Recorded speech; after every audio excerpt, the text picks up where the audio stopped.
Du 4 au 6 juillet 2016 ont eu lieu à Rouen, en France, les 10e ateliers de la coopération consulaire de la Conférence permanente des chambres consulaires africaines et francophones, CPC-CAF. C'est l'idée de renforcer les compétences des chambres consulaires du Sud par un transfert de savoir-faire de la part des chambres consulaires du Nord. La finalité, c'est que les entreprises africaines et les entreprises françaises particulièrement et européennes, puisque nous avons les Belges également, puissent faire du business ensemble. Cette rencontre statutaire de la CPC-CAF avait pour objet de faire le point sur les projets en cours, d'échanger sur le développement des offres de services aux entreprises, ainsi que sur la coopération institutionnelle entre les membres. La cérémonie d'ouverture a été marquée par 2 allocutions, celle de bienvenue de M. Claude Guèze, président de la Chambre de commerce et d'industrie de Seine-Maire-Normandie, et celle d'ouverture de M. Essouna Meba, président de la Chambre de commerce et d'industrie du Togo et actuel président de la CPC-CAF. Cette 10e édition, présidée par M. Essouna Meba, était la première de sa mandature 2016-2018. Pendant 3 jours, les participants au nombre de 125 ont planché sur les sujets suivants. La stratégie de la mandature 2016-2018, les chambres consulaires au service du nouvel entrepreneuriat africain, le développement du numérique et l'Afrique, les résultats du baromètre 2016 des entreprises et le projet de compagnonnage. Des débats sur les perspectives économiques en Afrique ont eu lieu sous la modération de M. Denis Deschamps, le nouveau délégué général de la CPC-CAF.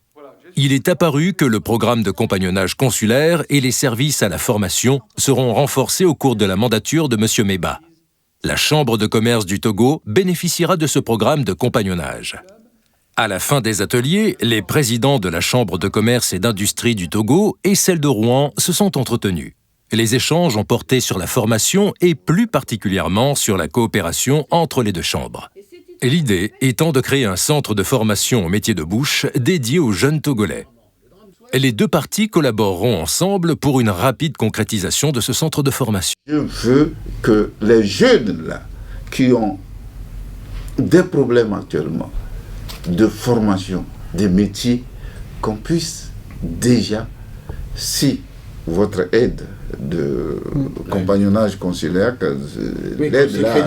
ce crédit-là, Nous allons leur apporter, en plus de l'enseignement général qu'ils ont reçu chez vous, une formation professionnelle qui sera complémentaire et qui leur permettra rapidement de trouver un emploi. Parallèlement aux ateliers de la coopération consulaire, se tenait à Rouen la 3e édition de la convention d'affaires Africa-Europa.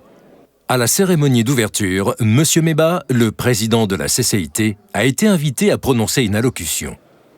La Convention Africa-Europa est une manifestation qui permet aux entreprises africaines et européennes de se rencontrer dans le cadre de rendez-vous d'affaires qualifiés et d'échanger sur des futurs projets ou conclure des partenariats.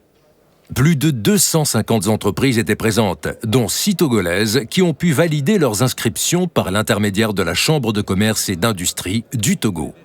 Cette convention Africa-Europa aura permis aux entreprises togolaises de nouer des rapports bilatéraux avec des entreprises africaines et européennes. C'est toujours bien de parler de soi à des personnes à l'étranger, de vendre sa société, de parler de ce qu'on fait et aussi de récolter des informations qui seront, n'est-ce pas, nécessaires. J'invite alors tous les entrepreneurs, femmes comme hommes, au Togo à s'approcher de la Chambre de commerce et chercher des informations et poser toutes les questions parce que ces genres de conventions permettent à nous les entrepreneurs de rencontrer parce que si nous cherchons un produit, il faut se rapprocher de celui qui l'a.